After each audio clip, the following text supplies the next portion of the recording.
Coach to Coach conversation, REMG Talent, Team Tef Boxing. How you feel, Coach? Oh, feeling great. Good. Blessed. So we've had a lot of conversations, man. One thing I truly appreciate about you is your sincerity with the fighters. Where did that come from? Come from multiple things. Number one, just growing up in the boxing gym, having the respect for the game. And then number two, just really being the person I am. Just had this conversation this morning, just saying I'm me across the board.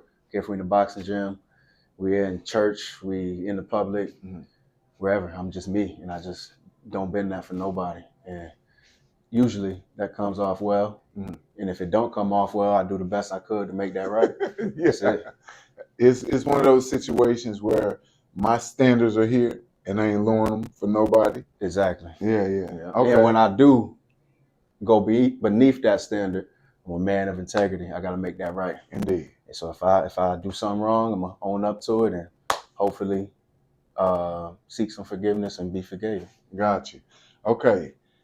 Coming from New York. Yes, sir. Upstate, Rochester. Specific. What brought you to Texas? Quality of life. Honestly, just where I'm from in Rochester is a grimy place. My son is 9 years old, little Tris, who you know. 9 years old at 1. Me and my wife made the decision to leave. Two-time champion. Two-time national champion. There you go. Yes, sir. So we just wanted a different lifestyle for him. Okay. From what I grew up with, and made it here to Frisco, Texas. Okay. So here in Frisco, it's not known to have many fighters. You breaking that mold. Yes, sir. With Team Tef Boxing has become a true name in the game as far as the amateurs, and now branching off into the pros with Congo. What made you go ahead and make that move? Again, quality of life. I was down here working as a nurse, to be honest, but just wasn't my calling. Needed to get back into the game of boxing and seeing an avenue for it. Got my first fighter, Drew, who you know, and then just took it from there, started growing. Just wanted to get back in doing what I love to do, not working for no money. And the money will come always when you're doing that. You know how that go. Was Drew your first national champion? Yes, sir. And then you got multiple. Yes, sir. The resume has been built. Thankful to God is building, and yeah, God willing to build even greater. So in other words, there are some real fighters out here in Frisco. Yes, sir. Okay. So going on the Congo first pro fight, knockout, what are y'all looking to improve on in this upcoming fight? We're looking to develop each and every fight, not just take on opponents that we can't learn nothing from.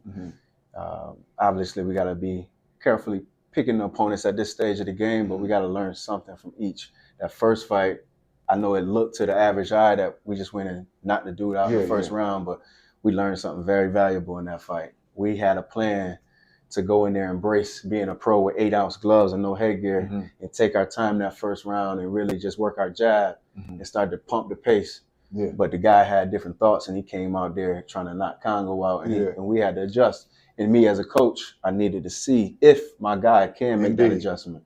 So he made that adjustment. Now we move to the next. Gotcha. We got a different opponent.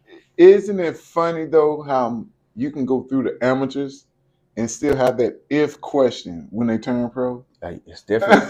No headgear, 8-ounce gloves, got a crowd. It's a whole lot different under them lights. Okay. So I recently posted this question on my Instagram and Facebook. Which one to you is more important, development of a fighter or building a fighter?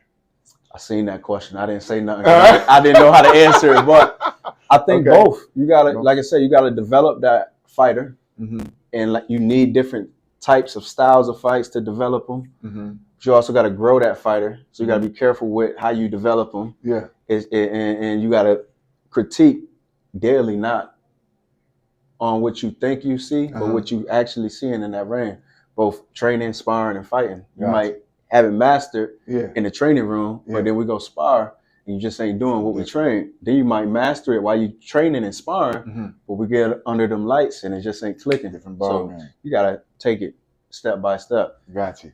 That's a good answer. It truly isn't it wasn't a right or wrong answer.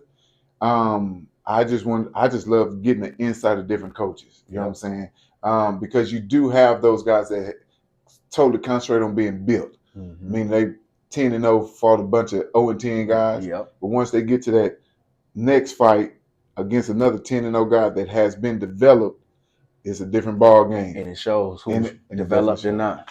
Okay. So Coach Tef, Tristan Ellison, Frisco, New York, upstate. Yes, sir. Appreciate you, man. I appreciate you too, man. It's nothing but love. Yes. So David Cassindi, Congo, y'all come check us out. Saturday night fights, March 1st, Ridgely Theater out in Fort Worth. So y'all, nice little ride. Yes, but sir. They bring a crowd. So come and enjoy the fights, y'all.